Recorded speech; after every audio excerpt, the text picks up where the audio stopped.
Hello everyone. So I am Priya. As you all know, we are here. Today's topic is tissues. पहली बात तो tissue आज the topic name suggest tissue होता क्या है। Tissue जैसे हमने सुना है सेल टिश्यू, सेल से बनता है टिश्यू, टिश्यू से बनता है ऑर्गन, ऑर्गन से ऑर्गन सिस्टम। ठीक है, तो सेल तो सबको पता है, it is the basic and functional unit of life. तो आज उससे बनता है टिश्यू, तो टिश्यू पढ़ते हैं। तो टिश्यू होता क्या है? Group of similar sales. हाँ, मैं तुम्हें एक बात और बता देती हूँ, ये जो नोट्स हैं ये एनसीईआरटी है, तो एनसीईआरटी तुम अगर ये पढ़ लोगे तो एनसीईआरटी तुम्हारी पक्का कवर हो जाएगी।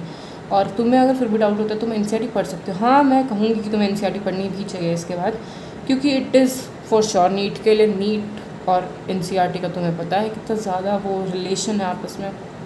तो ठीक है, शुरू करते हैं। पहली बात तो मैं तुम्हें इंपॉर्टेंट टॉपिक्स में बता दूँगी साथ में।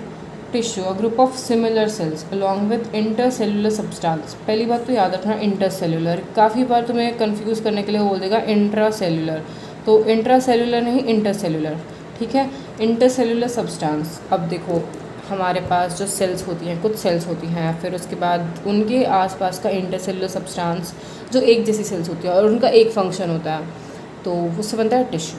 ठीक है, अब हम अगर यूनिसेलुलर ऑर्गेनिज्म देखें तो उसमें उसकी टिश्यू की ज़रूरत तो है नहीं, उसमें टिश्यू की ज़रूरत बचती नहीं है, क्योंकि वो यूनिसेलुलर है, उस पर ज़्यादा सेल्स भी नहीं है, तो वो अपना काम खुद ही कर लेता है। और टिश्यू मल्टी सेलुलर में डिवीजन ऑफ लेबर, मतलब डिवीजन ऑफ लेबर का मतलब होता है कि मतलब एक सेल एक काम, एक टिश्यू एक काम कर रहा है, एक टिश्यू एक काम कर रहा है, और फिर बाद में वो सारे मिलके एक जैसा करते हैं तो ऑर्गन बन जाता है। तो टिश्यू क्वेश्चन पूछ सकते हैं कि टर्म किसने कॉइन की? Bichat. Bichat was the one who term the coin tissue. फिर उसके बाद एनग्रू, ये वाला थोड़ा इंपॉर्टेंट है, वो coin the term Bichat tissue, sorry. एनग्रू ने अपनी प्लांट हिस्टोलॉजी में से यूज़ किया था। What is histology? Basically histology is the study of tissue. और हिस्टोलॉजी टर्म किसने दी थी? मेयर ने दी थी, मेयर। फिर आती है टिश्यू और उनकी डिराइव फ्रॉम विच लेयर्स। अब हमें पता है लेयर्स कितनी होती है, 3 लेयर्स होती है, 3 लेयर्स, एक्टोडर्म, एंडोडर्म, मीजोडर्म। तो एक्टोडर्म सबसे बाहर वाली, मीजोडर्म बीच वाली, और सबसे अंदर वाली एंडोडर्म। और ये तुम एनिमल किंगडम में मैं तुम्हें पढ़ा दूँगी अच्छे से। ठीक है, तो हमें याद रखना epithelial, all 3 germ layers. Connective tissue mesoderm से होता है, मस्कुलर टिश्यू मेसोडर्म से होता है, नर्वस एक्टोडर्म। अब मैं तुम्हें लर्न करने के लिए तरीका बताती हूँ। नर्वस कहाँ पे हमारा आता है तुम्हें पता है? ब्रेन के लिए नर्वस सिस्टम, मतलब ब्रेन में आता है तुम्हारा नर्वस। तो तुमने सुना ही होगा, आगे तुम पढ़ोगे जाके वो वाला चैप्टर, कौन सा नाम उसका है, स्कल, मतलब वो पूरी स्केलेटल सिस्टम में तुम पढ़ोगे तो उसमें ब्रेन आता है। एक मिनट में भूल गए थोड़ा सा। हाँ, उसमें ब्रेन भी आएगा, तो फिर तुम उसमें पढ़ोगे कि एक्टोडर्म का काम हो, ब्रेन जो होता है वो एक्टोडर्मली डिराइव होता है। ये क्वेश्चन बाद में पूछा भी जाएगा कि जो ब्रेन होता है वो एक्टोडर्मली डिराइव होता है। मस्कुलर मीजोडर्म, ये तुम याद रख ही सकते हो, मस्कुलर एम फॉर मीजोडर्म।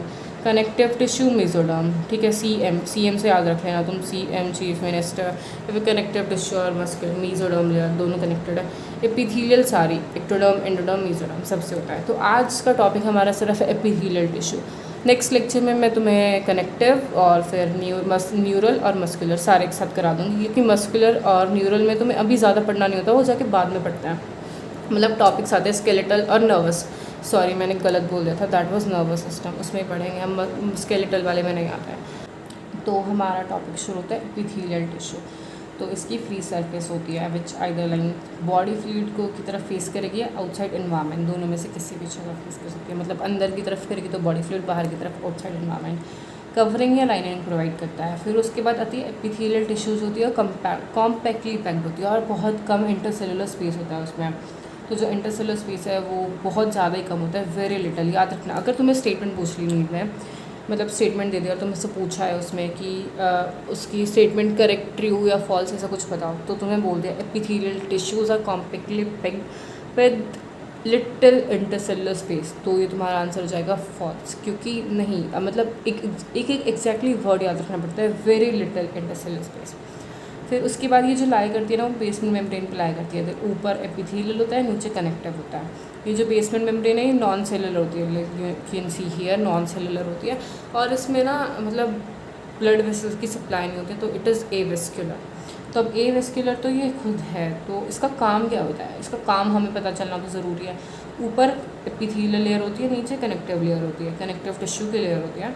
तो ये जो होता है ना वो क्या कहते हैं, बेसमेंट एक्सचेंज ऑफ मटेरियल करता है और ब्लड वेसल्स की सप्लाई वगैरह सब कुछ करता है, इसका काम यही होता है।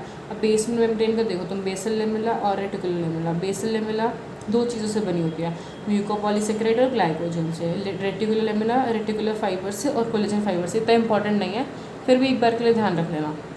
बेसल लेमिला एपिथेलियल सेक्रीट करती है और रेटिकुलर कनेक्टिव टिश्यू। अब मैं तुम्हें बताती हूँ, देखो ये है हमारी एपिथेलियल की, मतलब ये हमारी बेसमेंट मेम्ब्रेन, ऊपर एपिथेलियल है, नीचे कनेक्टिव है।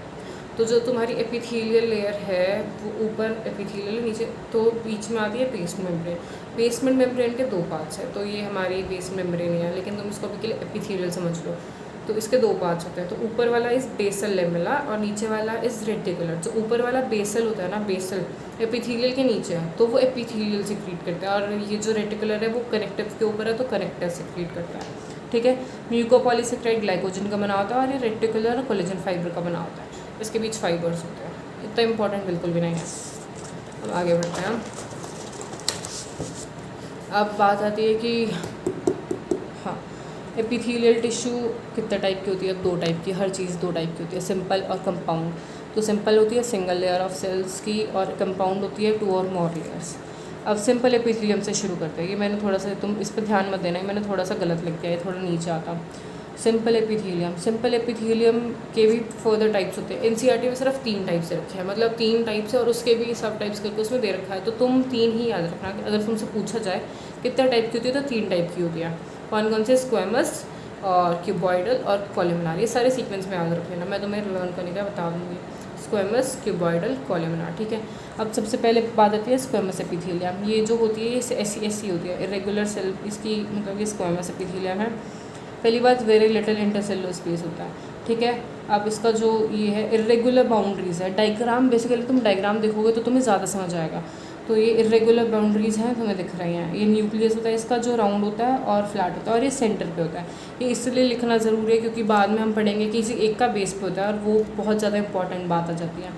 तो इसकी सिंगल लेयर ऑफ थिन और फ्लैटेंड सेल्स होती है, थिन एंड फ्लैटेंड सेल्स और इरेगुलर बाउंड्रीज। ठीक है, इसका वर्टिकल व्यू ये है और सरफेस व्यू ये है। अब सरफेस व्यू मैंने तुम्हें इसलिए दिखाया क्योंकि ये देखो सारी एक साथ टाइल्स की तरह पैक्ड है, तुम्हें दिख रहा है ना, टाइल्स की तरह पैक्ड है।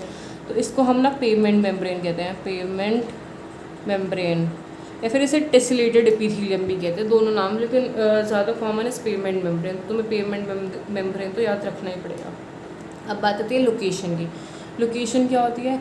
या तो ये inner lining of blood vessels पे हो सकती है, एंडोथीलियम, एपिथेलियम, एंडोथीलियम एक जैसा लग रहा है। ठीक है, अब बात है सिंपल, स्क्वेमस में आना चाहिए। देखो पतली लेयर होनी चाहिए। पहली बात तो तुम याद रखो, इस तरीके से याद रखो, पतली लेयर है तो पतली लेयर तो ऑफकोर्स एक्सचेंज में काम आनी चाहिए, एक्सचेंज करेगी तभी तो उसका काम है। फिर ब्लड वेसल्स का काम ऐसे होता है कुछ, तो इसको एंडोथीलियम में होती है, और इसकी डिफ्यूजन मेम्ब्रेन बनाती है। एल्वुलाई में होती है, एल्वुलाई का काम क्या होता है? एक्सचेंज ऑफ गैसेस, अंदर बाहर एक्सचेंज कर पाएगी, तो ऑफकोर्स उसके पतली लेयर चाहिए डिफ्यूजन के, एक्सचेंज ऑफ गैसेस के लिए।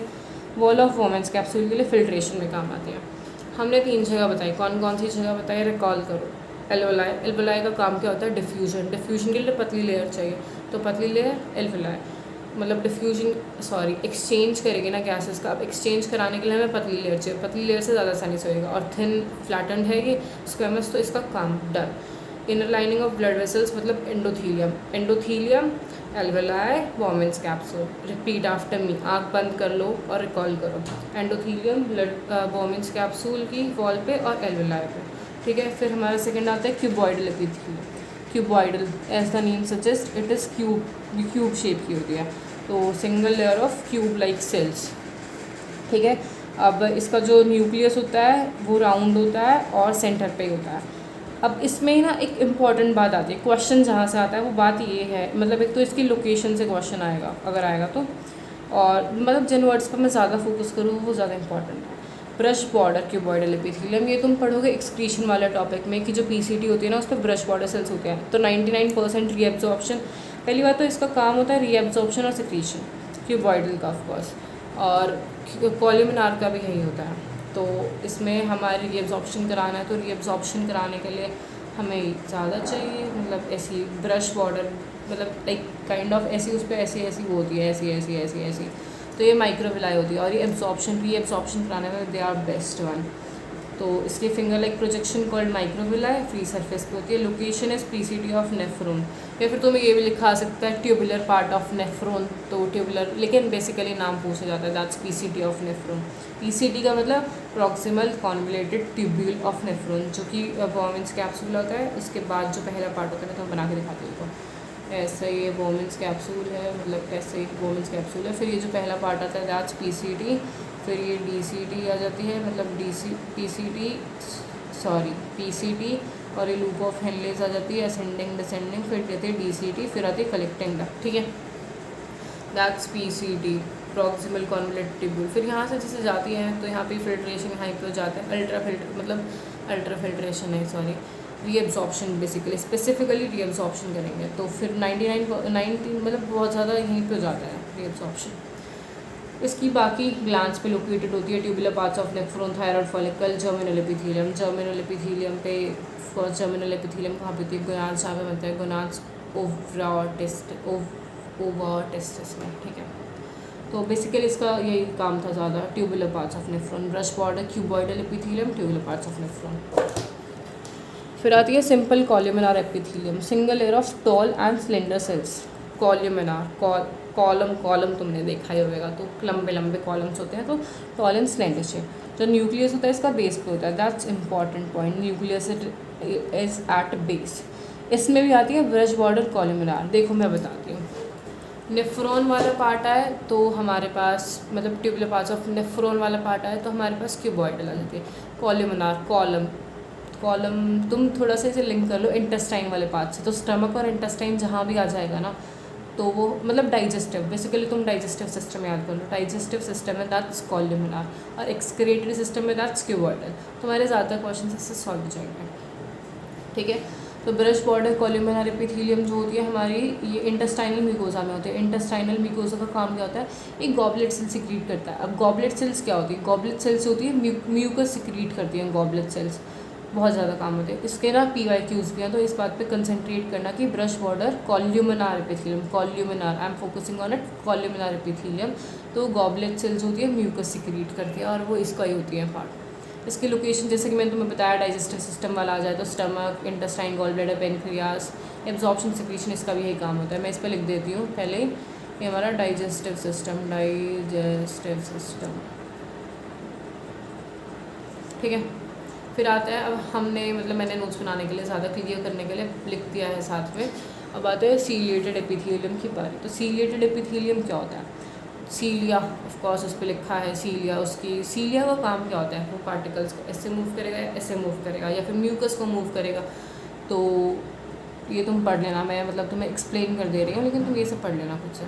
लोकेशन सीलिएटेड क्यूबॉइडल एपिथेलियम जो होता है ये स्मॉल ब्रोंक्यूल्स में होता है। क्वेश्चन ना ये नहीं पूछा जाएगा कि क्यूबॉइडल है या फिर कॉलमिनार है, इसमें सिर्फ ज़्यादा ये आता है कि सीलिएटेड कहाँ होता है, सीलिया। अब देखो हमें मूव कराना, तो मूव क्या कराना है, तुम खाते हो तो तुम्हारी मतलब नहीं सॉरी तुम ब्रीथ, मतलब तुम ब्रोंक्यूल्स लंग्स पे तुम ब्रीथ करते, तो तुम्हारा वहाँ पे म्यूकस या फिर कुछ भी ऐसे पार्टिकल्स को मूव कराना है, डस्ट पार्टिकल्स को तुम्हें मूव कराना है, बाहर मूव कराना है, तो उसके लिए स्मॉल ब्रोंक्यूल्स। और दूसरा जैसे कि ऑफकोर्स कॉपुलेशन के टाइम मतलब ओवा जब जाता है, हमारे फेलोपियन ट्यूब से ओवा जाता है, तो उसको मूव करने के लिए कुछ तो ज़रूरी है ना, तो वहाँ पे सीलिएटेड एपिथेलियम होती है, लेकिन वो कॉलमिनार वाले होते हैं, ठीक है।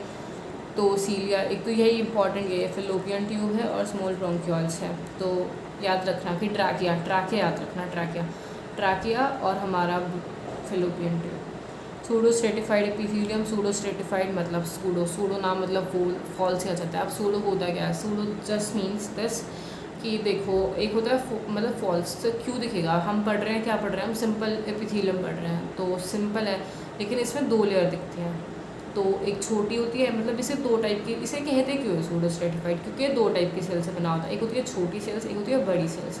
तो जो छोटी वाली सेल्स देखो, जैसे कि मैंने इसमें डायग्राम बनाई है, छोटी वाली सेल्स, ये बड़ी वाली सेल्स। तो छोटी वाली सेल्स होती है ना, इनका काम होता है कि म्यूकस सिक्रीट करती है, मैंने लिखा देखो। और जो बड़ी वाली सेल्स होती है उन पर सीलिया होता है, तो बड़ी वाली जो है वो मूव करने में हेल्प करा देती है, और छोटी वाली साथ में म्यूकस सिक्रीट कर लेती है।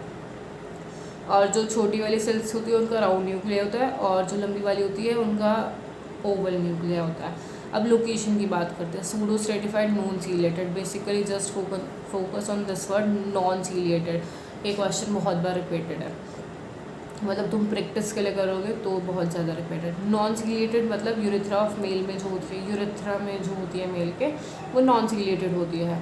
और पैराटॉइड सलेवरी ग्लैंड्स और सूडोफाइड सीलिएटेड तो मैंने तुम्हें बताया ट्रैकिया में होएगी, ब्रोंकियोल्स में होएगी, तो रेस्पिरेटरी ट्रैक में सीलिएटेड आ जाती है। वही सीलिएटेड कहाँ कहाँ पे होती है, एक तो ट्रैकिया में होती है, ब्रोंकियोल्स याद रखना, रेस्पिरेटरी ट्रैक। नॉन सीलिएटेड कहाँ पे आएगा तुम्हारा, यूरेथ्रा में, यूरेथ्रा याद रखना, यूरेथ्रा में नॉन सीलिएटेड होती है। डन। अब आगे मतलब हमारा सिंपल एपिथेलियम ख़त्म। प्लेसेस ऑफ ओरिजिन पे रुक जाओ, अभी इतनी जल्दी मत जाओ। ग्लैंडुलर एपिथेलियम आता है, ग्लैंडुलर तुम्हें नाम पता है, ग्लैंड्स ऑफ कोर्स, अब तुम इतने छोटे तो बच्चे हो नहीं, 11th में आ गए तुम्हें पता ही होगा।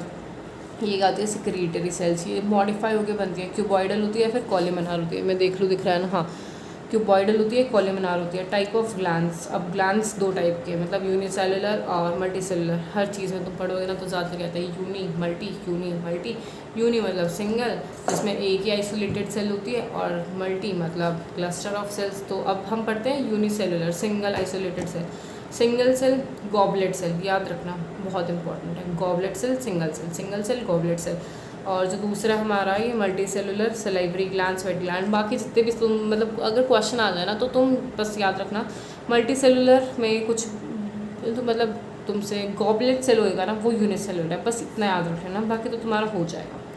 पोरिंग के बेसिस पे एक्सोक्राइन होता है, एंडोक्राइन होता है। अब तुम्हें पता है एक्सोक्राइन जिस पर डक्ट होती है और डक्ट वाले ग्लैंड होते हैं एक्सोक्राइन, एंडोक्राइन जिस पर डक्ट नहीं होती डक्टलेस ग्लैंड होते हैं, ठीक है। इसकी जो सिक्रीशन होती है एक्सोक्राइन की, वो बॉडी सरफेस पे कैविटी में सीधे पहुंच जाती है, और एंडोक्राइन की जो होती है ना वो बॉडी फ्लूइड में या फिर लिम्फ पे सीधे चली जाती है, इसको डक्ट्स की ज़रूरत है ही नहीं, तो इट इज़ डक्टलेस ग्लैंड। और डक्टलेस ग्लैंड, अब इसकी सिक्रीशंस को क्या कहेंगे, एंडोक्राइन की सिक्रीशन को। अब हम ना आगे जाके पढ़ेंगे, एंडोक्राइन वाला लास्ट चैप्टर आता है एकदम, ठीक है, केमिकल कोऑर्डिनेशन एंड इंटीग्रेशन, तो उसमें हार्मोन्स वगैरह आते हैं। तो अब जब तुम हार्मोन्स, इसकी सिक्रीशन ही हार्मोन्स हैं एंडोक्राइन सिस्टम की पूरी। एक्सोक्राइन में क्या आता है, mucus, saliva, earwax, milk, digestive enzyme, ये सारे repeat after mucus, saliva, earwax, milk, digestive enzyme, ये सारे ही एक्सोक्राइन वाला पार्ट है। फिर देखो अब कुछ होते हैं जो ना एक्सोक्राइन होते हैं और ना एंडोक्राइन होते हैं, वो दोनों का मिक्स होते हैं, तो these are called heterocrine. Example याद रखना, pancreas is important of course, pancreas is heterocrine gland. और गोनाड्स पे आ जाता है टेस्टिस और ओवरी। ये इसलिए देखो तुम ना ये वाला जो टॉपिक है, ये पेनक्रियाज वाला भी और गोनाड्स वाला भी तुम पढ़ोगे, मतलब एक्सोक्राइन एंडोक्राइन मैं बताती हूँ तुम्हें, चलो मैं अभी बता देती हूँ। एक्सोक्राइन और एंडोक्राइन तो पेनक्रियाज इसलिए होता है क्योंकि ये ना हार्मोन्स वो करता है, एक तो इंसुलिन करता है, ग्लूकागॉन, मैं लिख देती हूँ, इंसुलिन प्लस ग्लूकागॉन, ये दोनों सिक्रीट करता है हार्मोन्स के नाम पे। और टेस्टिस और ओवरी तुम्हें पता ही है, टेस्टिस वही टेस्टोस्टेरोन, ओवरी एस्ट्रोजन और प्रोजेस्टेरॉन, और भी करती है ओवरी वाला मैं तुम्हें रिप्रोडक्टिव पार्ट में बताऊँगी, बहुत सारे होते हैं।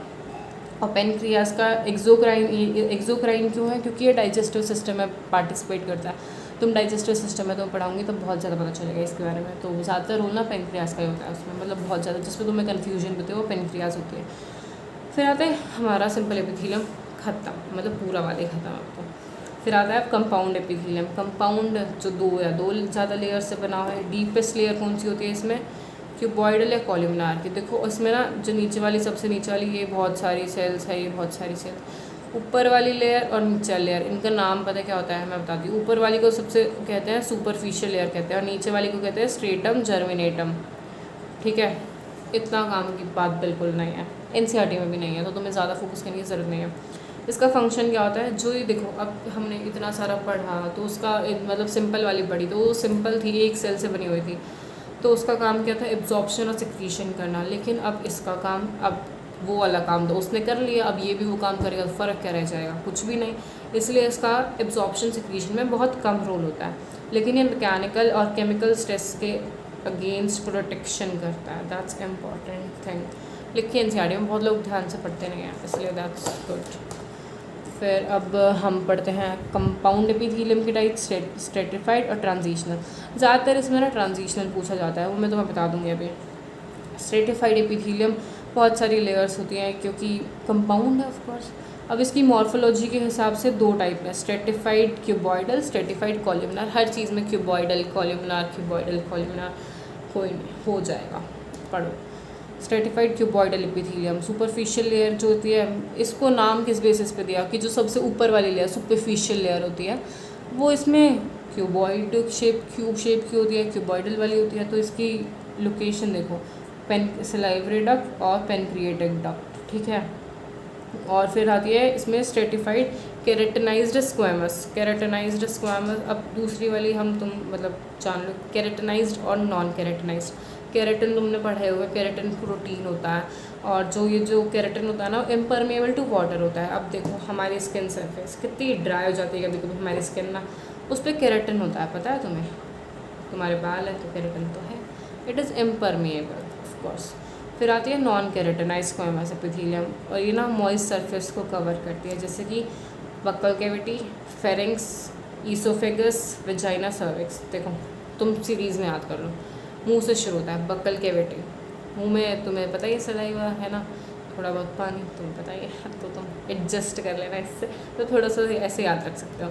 फिर फेरिंग्स, ऐसा पार्ट जा रहा है पूरा, बक्कल कैविटी, फेरिंग्स, फिर उसके बाद आती है ईसोफेगस, ईसोफेगस में भी म्यूकस मूव करेगा तो ठीक है। मॉइस्ट सर्फेसिस पे होती है, और सर्विक्स, वेजाइना तुम्हें पता है, वो बताने की ज़रूरत नहीं होनी चाहिए। और ये वाटर लॉस प्रिवेंट नहीं कर सकती है, नॉन केरेटिन वाली। फिर आती है ट्रांजिशनल, जो पूछा जाएगा तुमसे ज़्यादातर, ठीक है। तो ट्रांजिशनल एपिथेलियम को यूरोथेलियम भी कहते हैं, ट्रांजिशनल को यूरोथेलियम भी कहते हैं। इसकी क्यूबॉइडल सेल्स की लेयर होती है बेस पे, मतलब बेस है हमारा, इस पर एक ही लेयर होती है क्यूबॉइडल सेल्स की, क्यूब मतलब तुम बना लेते हो, क्यूबॉइडल सेल्स की एक लेयर होती है, 2-3 बीच में पॉलीगोनल या फिर ओवर शेप, पियर शेप कह सकते हैं हम पे। अब देखो इसका काम क्या है, ये ना पियर शेप की होती है। अब तो इसमें तुम्हारे ट्रांजिशनल यूरोथेलियम, यूरीन, अब तुम इससे सोच सकते हो ऑफ कोर्स यूरोथेलियम। अब देखो तुम्हारी यूरिन तुम इतना टाइम तक कंट्रोल करते हो, तो तुम कंट्रोल कैसे कर पाते हो? क्योंकि जो हमारा ये वाले टिश्यूज़ होते हैं ना, ये वाले एपिथेलियम होते हैं, ट्रांजिशनल एपिथेलियम, बहुत सारी लेयर्स है, polygonal layer, Oval shape layer, पियर शेप लेयर, ऐसी वाली होती है ये। तो वो ना एक्सपैंड हो जाती है पूरे अच्छे तरीके से, तो वो ब्रॉड बन जाती है, ब्रॉड हो जाती है, फिर ओवल बन जाती है, तो ज़्यादा स्पेस मिल पा रहा है उसको कवर होने के लिए, मतलब स्टोर होने के लिए ऑफकोर्स। तो ये इसका काम क्या होता है, अकोमोडेट मोर यूरिन, ठीक है। ज़्यादा देर तक कंट्रोल इसलिए कर पा रहे हो क्योंकि किडनी तो फिल्ट्रेट कर करके तुम्हारी यूरिन बनाए जा रहे हैं, लेकिन तुम उसे अकोमोडेट तभी कर पा रहे हो। लोकेशन क्या होती है, इसका नाम ट्रांजिशनल एपिथेलियम, यूरोथेलियम नाम से पता चल रही है। Urinary bladder, ureter, renal pelvis, renal कैलाइसिस, ये तुम्हें पता है, तुम एक्सक्रीशन वाले में अच्छे से पढ़ लोगे। तो यहाँ हमारा एपिथेलियम डन। तो अब इसके बाद हम पढ़ने वाले हैं क्यूबॉइडल, क्यूबॉइडल गलती से हो गया, कनेक्टिव टिश्यू, मस्कुलर और न्यूरल, वो मैं एक लेक्चर में कवर कर दूँगी। हाँ, हो सकता है आज हमारा लेक्चर थोड़ा ज़्यादा लंबा हो गया, शुरुआत करिए अभी, तो हो जाएगा सब सेटल, तुम्हारे लिए भी हो जाएगा, मेरे लिए भी हो जाएगा। So all the best for your exam, bye.